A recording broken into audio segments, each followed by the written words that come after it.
YouTuber Anvesh పై case దర్యాప్తును సైబరాబాద్ పోలీసులు వేగవంతం చేశారు. హైదరాబాద్ మెట్రోలో బెట్టింగ్ యాప్ల ప్రమోషన్ యాడ్స్ కు 300 కోట్లు లంచం తీసుకున్నారని డీజీపీ జితేందర్, మాజీ సీఎస్ శాంతి కుమార్ పై అన్వేష్ ఆరోపించారు. అన్వేష్ ఆరోపణలను ఖండిస్తూ హెడ్ కానిస్టేబుల్ నవీన్ కుమార్ ఫిర్యాదు చేశారు. దీంతో అన్వేష్ పై పలు సెక్షన్ల కింద పోలీసులు కేసు నమోదు చేశారు. కేసు ఫైల్ చేయడాన్ని అన్వేష్ తప్పుపట్టారు. బెట్టింగ్ కు వ్యతిరేకంగా తాను 2 నెలలుగా పోరాటం చేస్తున్నానని ఆయన అన్నారు.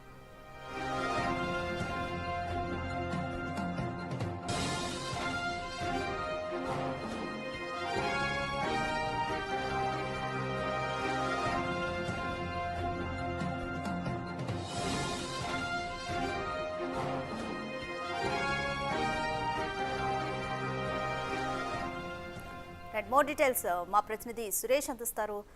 సురేష్, బెట్టింగ్ యాప్ల ప్రమోషన్స్ కి సంబంధించి 300 కోట్లు లంచం తీసుకున్నారని డీజీపీ జితేందర్, శ్రీ శాంతి కుమార్ పై అన్వేష్ అయితే ఆరోపించారు. ఈ నేపథ్యంలో ఆయనపై కేసు నమోదు చేశారు. కంప్లీట్ డీటెయిల్స్ ఏ విధంగా ఉన్నాయి, దీనిపై విచారణ ఎంతవరకు వచ్చింది? సైబరాబాద్ సైబర్ క్రైమ్ పోలీసులు అన్వేష్ పైన కేసు నమోదు చేయడం జరిగింది. ఆ కేసుకు సంబంధించి తెలంగాణ డీజీపీ జితేందర్తో పాటు మాజీ సీఎస్ శాంతకుమారి, అదేవిధంగా దానకిషోర్, మరికొంతమంది అధికారులు మొత్తం 7గురిపై ఆయన ఆరోపణలు చేయడం జరిగింది. హైదరాబాద్ మెట్రో రైల్లో బెట్టింగ్ యాప్స్ 3 రకాల బెట్టింగ్ యాప్స్ని ప్రమోషన్ చేయడానికి ఆ కంపెనీల నుంచి 300 కోట్లు లంచంగా తీసుకున్నారని చెప్పేసి ఒక 11 నిమిషాల వీడియోని రికార్డ్ చేసి ఆయన యూట్యూబ్ ఛానల్తో పాటు ఆయన ఇన్స్టాగ్రామ్, ఫేస్బుక్లో, ఎక్స్ ఖాతాలో పోస్ట్ చేయడం జరిగింది.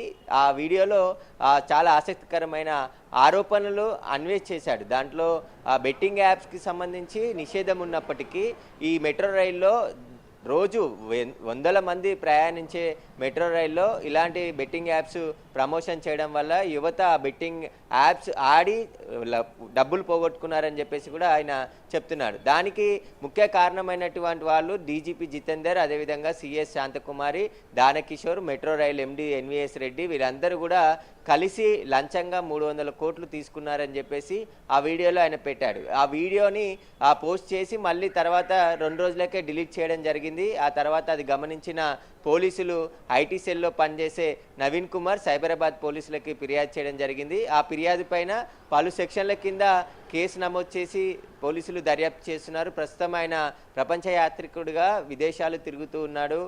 గత 2 నెలల నుంచి తాను ఈ బెట్టింగ్ యాప్స్కి సంబంధించి ప్రమోషన్ కావచ్చు, యాడ్స్కి సంబంధించి ప్రచారం చేస్తున్నాను వ్యతిరేకంగా అని చెప్పేసి అన్వేష్ చెప్తున్నాడు. అయితే సైబరాబాద్ పోలీసులు నమోదు చేసిన కేసు పైన అన్వేష్ స్పందించడం జరిగింది.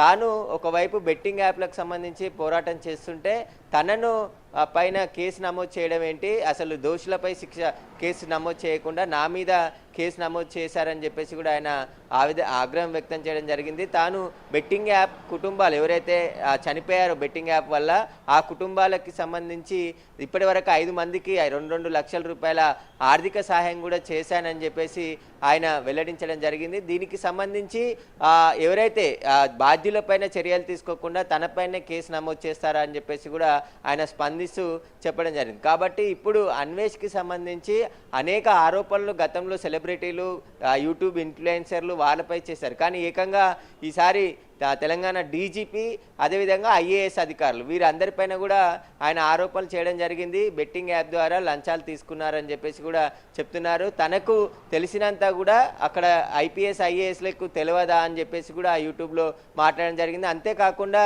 భారతదేశంలో అవినీతి పరంగా అయ్యింది, మొత్తం అవినీతిగా భారతదేశం ఉంది, లంచం లేనిదే పని చేయని పరిస్థితి ఉంది అని చెప్పేసి కూడా ఆయన ఆ వీడియోలో మాట్లాడడం జరిగింది. ఇది దేశద్రోహం కిందికి వస్తుందని చెప్పేసి కూడా కంప్లైంట్లో కానిస్టేబుల్ పేర్కొనడం జరిగింది. దేశాన్ని అవమానపరిచే విధంగా అన్వేష్ మాట్లాడాడని చెప్పేసి కూడా ఫిర్యాదు చేశారు. ఇప్పుడు సైబర్ క్రైమ్ పోలీసులు అన్వేష్కి నోటీసులు ఇస్తారా, విచారణకు పిలుస్తారా అనేది కూడా మరికొద్ది రోజుల్లో తెలిసే అవకాశం ఉంది. ఎందుకంటే ఆయనపై ఆల్రెడీ కొన్ని కేసులు ఉన్నాయి, లుకౌట్ నోటీసులు కూడా అన్వేష్ పైన ఉన్నాయి. కాబట్టి ఇప్పుడు అన్వేష్ భారతదేశానికి వచ్చి విచారణకు సహకరిస్తాడా, లేదంటే ప్రపంచ యాత్రికుడిగా అలానే ఇప్పటికే 108 దేశాలు తిరిగాను, ఇంకా మిగతా దేశాలు కూడా తిరగబోతున్నానని చెప్పేసి ప్రతిరోజు తనకు సంబంధించిన యూట్యూబ్ ఛానల్స్లో పోస్ట్ చేస్తూ ఉంటాడు. ఏ దేశానికి వెళ్తే ఆ దేశానికి సంబంధించిన వీడియోస్, టూరిజం స్పాట్స్ వాటన్నిటిని కూడా యూట్యూబ్లో ప్రచారం చేస్తూ తిరుగుతూ ఉంటాడు. అలాంటి అన్వేష్ బెట్టింగ్ యాప్స్పై ఒకసారిగా మళ్ళీపోయి బెట్టింగ్ యాప్స్లో యూట్యూబ్ ఇన్ఫ్లుయెన్సర్లు బాగా సంపాదిస్తున్నారు. కోట్ల రూపాయలు